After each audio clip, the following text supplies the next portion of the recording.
So what we're going to do today is go through the initial setup and use of the Boffin sphere jig. It's available from eBay and is currently, at time of recording, £69 plus delivery, which makes it a really good price for what you get. In the box you get the jig itself,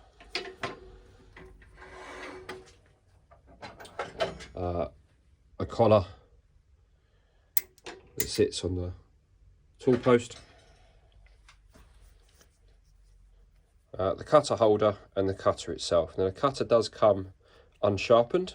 I have sharpened it quickly, and the cutter itself sits at an angle inside the cutter holder, and these cutters are available from Boffin, and he also produces a carbide version as well. It also comes with a little Allen key to just do everything up. So we're just going to put the cutter in there nice and square. So the initial setup is quite simple. Put the ring on there, just nip that up just for a second, and we need to get this line here lined up with the center of our headstock. So we're going to use the tailstock for this. My lathe, everything is set up exactly, so I've got no worries whether the center here is lined up with the center here. So I can use the center on the tailstock, and we're just gonna get them lined up. It can be a bit fiddly, but once it's done once, it doesn't have to be done again. Just tighten that up so it doesn't move, and then we can drop the ring down and tighten that up nice and tight. And that means we can always take this jig out and it will always be set to the correct height, dead center of the headstock. And that's important because it's going to pivot around this line. So as we actually do the sphere in a little while, this is the point in which it rotates and pivots around. If we don't have this dead center, we could end up with an oval or an egg shape, which is not what we're going for. You could go for that deliberately, and all you need to do is just either rise it up or drop it down a little bit, and that will produce an oval. But because we want a sphere, it pivots around this center line. So as we actually use the jig to create the sphere, if that's not in the middle, it doesn't work properly. So we're going to take that out for the minute, and we're going to pop in the chuck and the stock that we've just made a tenon for. Now that's the initial setup of the jig done, but to actually produce a sphere,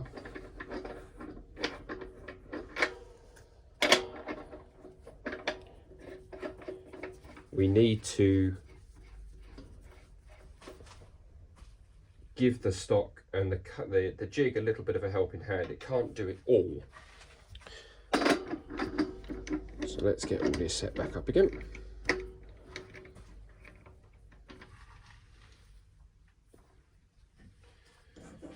And we've just put a tenon on this piece. Just a bit of scrap poplar.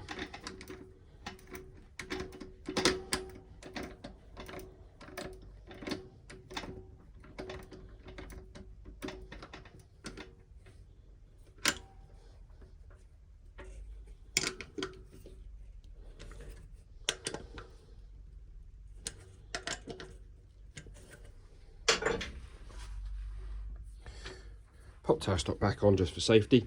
We're just going to finish rounding this off.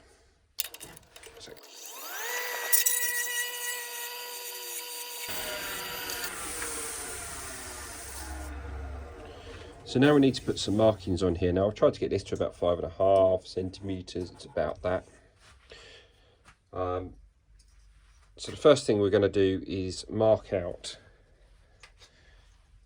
the actual either end of the sphere itself. So we're going to put 2 marks there and there. Snap the pencil.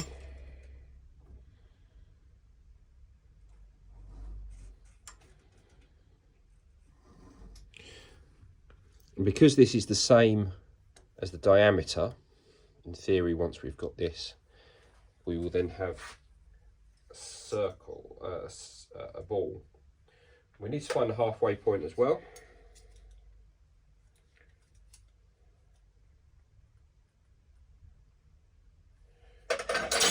Which is about there, so we're just going to mark that on there as well.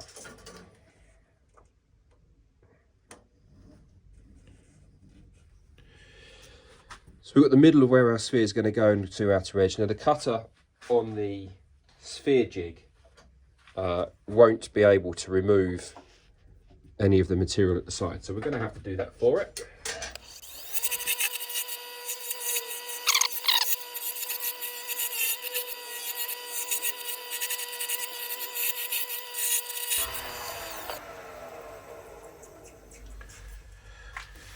So we've got the centre line where the sphere is going to be. We now need to find the centre line in the opposite axis as well.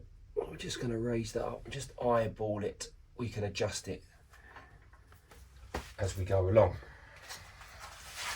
So that's about in the middle.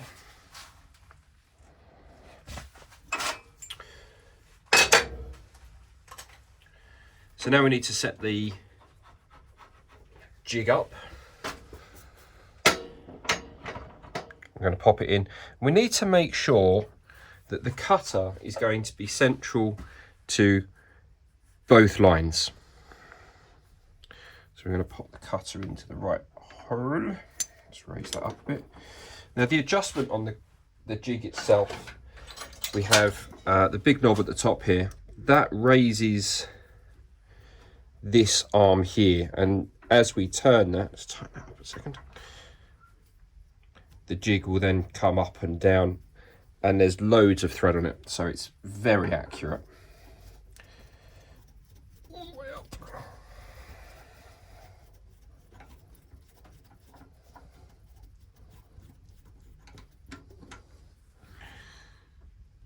And we're just going to lock the cutter holder in place. Square that up with the banjo.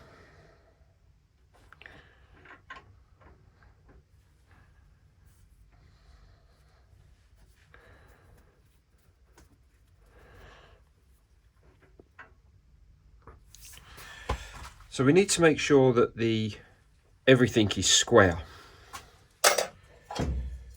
So we're going to take a square, just make sure that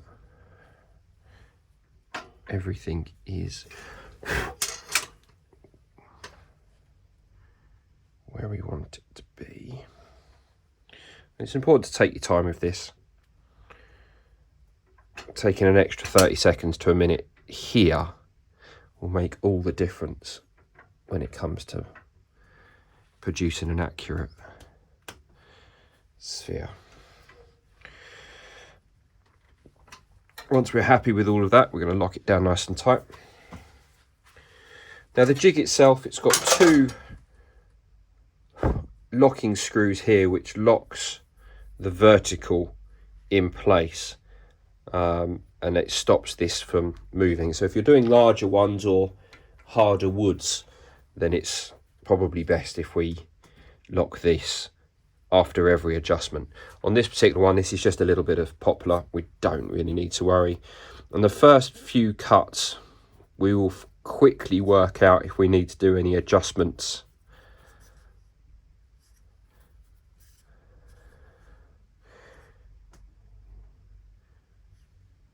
So that looks like it's going to be okay. Now I've started quite a long way up because we need to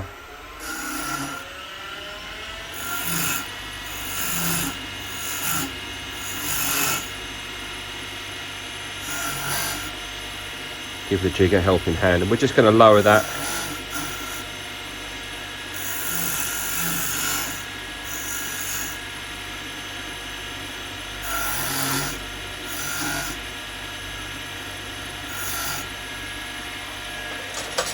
Just nip that one up a little bit so it's a bit stiffer.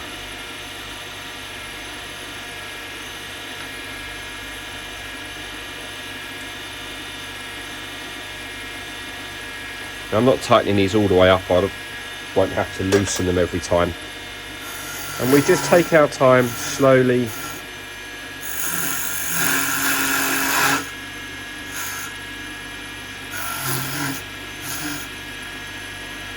Adjusting it down each time.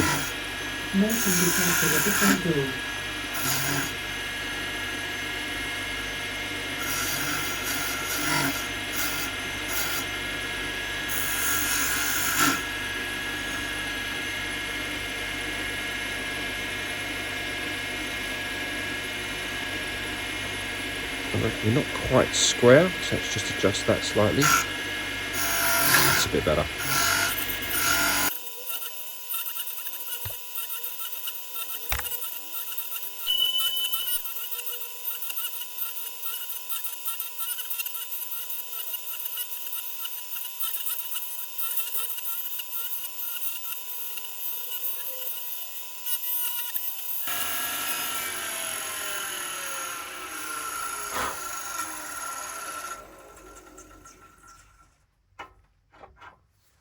So from here we've got the beginnings of a rough ball.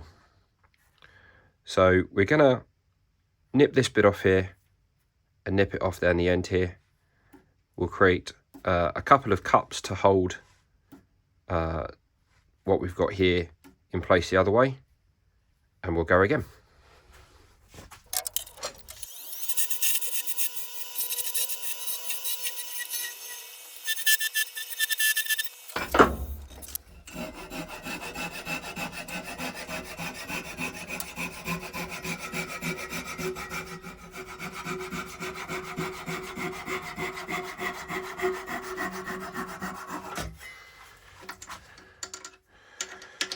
So off camera I created a couple of these cups just quickly. They're a bit rough and ready. They don't need to do much. Pop that one back in. Headstock.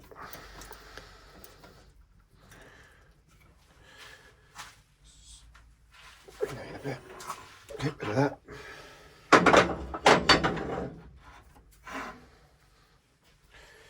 We've got our sphere from before and we're just going to hold that in place.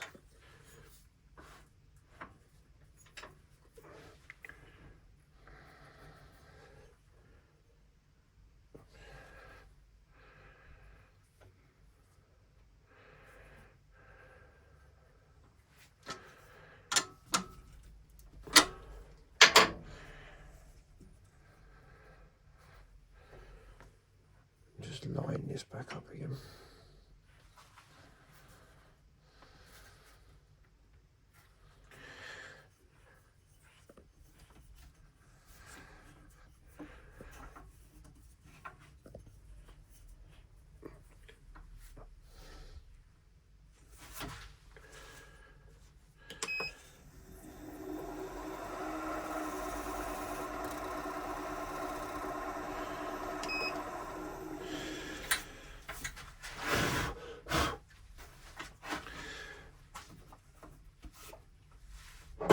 So once again we come back in with the sphere jig, get it out a bit, and in theory where we left it off before should be the correct height.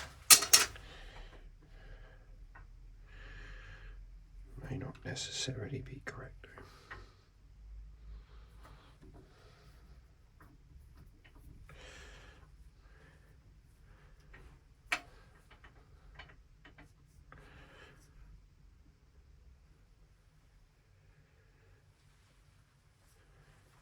we just need to make sure we are going to,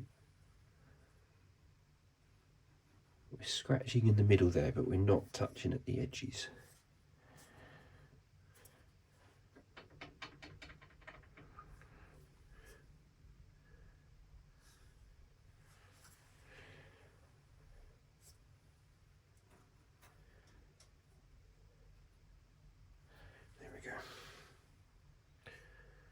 Right, that looks to be about right. We're going to raise it up quite a bit because we're going to work these ends off.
So we're pretty much there.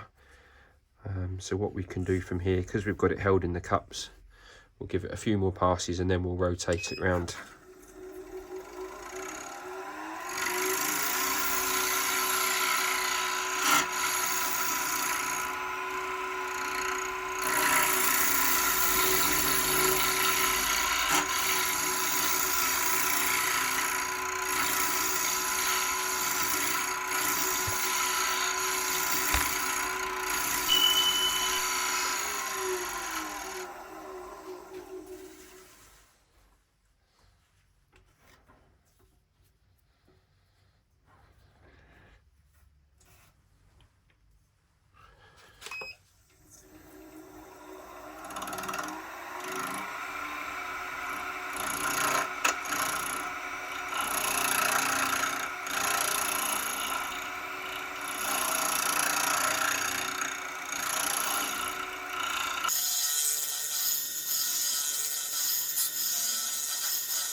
Get the sphere jig out of the way.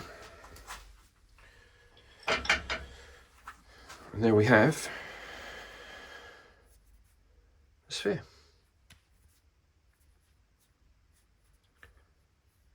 Quick bit of sanding. Well, quite a bit of sanding, it's a bit of poplar. The sphere's now all done. The cups you can use over and over again. If you produce a good set, but it'll only take you 10-15 minutes to produce them. But as you see, the jig itself is incredibly easy to use. It's incredibly versatile with the different hole fittings there. You can make bigger or smaller spheres. Once the initial setup's done, because of the retaining ring there, it will just slot straight in and out, unless I get a different lathe, in which case that will have to be adjusted. But this tool post is removable as well. My other lathe has a slightly smaller fitting for the tool post, and I can phone the gent up and get a new one of these that will fit my other lathe as well. So I can use the same jig across both lathes with just changing the tool post. The cutter on this cutter is HSS steel. It's easy to sharpen. I think, as I said at the beginning, he does produce a carbide cutter as well that goes into here, that you can buy separately. But yeah, it's fantastic value for money. It's incredibly easy to use, incredibly versatile, and I can see me getting quite a lot of use out of this going forward. It's well worth looking into if you're thinking about getting yourself a sphere jig. He's not sponsored me for this video or anything like this. I just think it's a fantastic bit of kit for not a lot of money. If you've liked this video, please give it a like and share. Please feel free to leave any comments down below. My actual turning wasn't meant to be precise. It was just to rough out, just to show what the jig itself can do. The piece of wood wasn't a great piece of wood either, but if you use something of better quality, you're going to get a better finish with not a lot of sanding needed. And the burn marks there have just come off the bottom there, but they'll sand out pretty easily. All in all, I think I'm very, very happy. It's a very round sphere, and it was incredibly easy to make. Thanks again.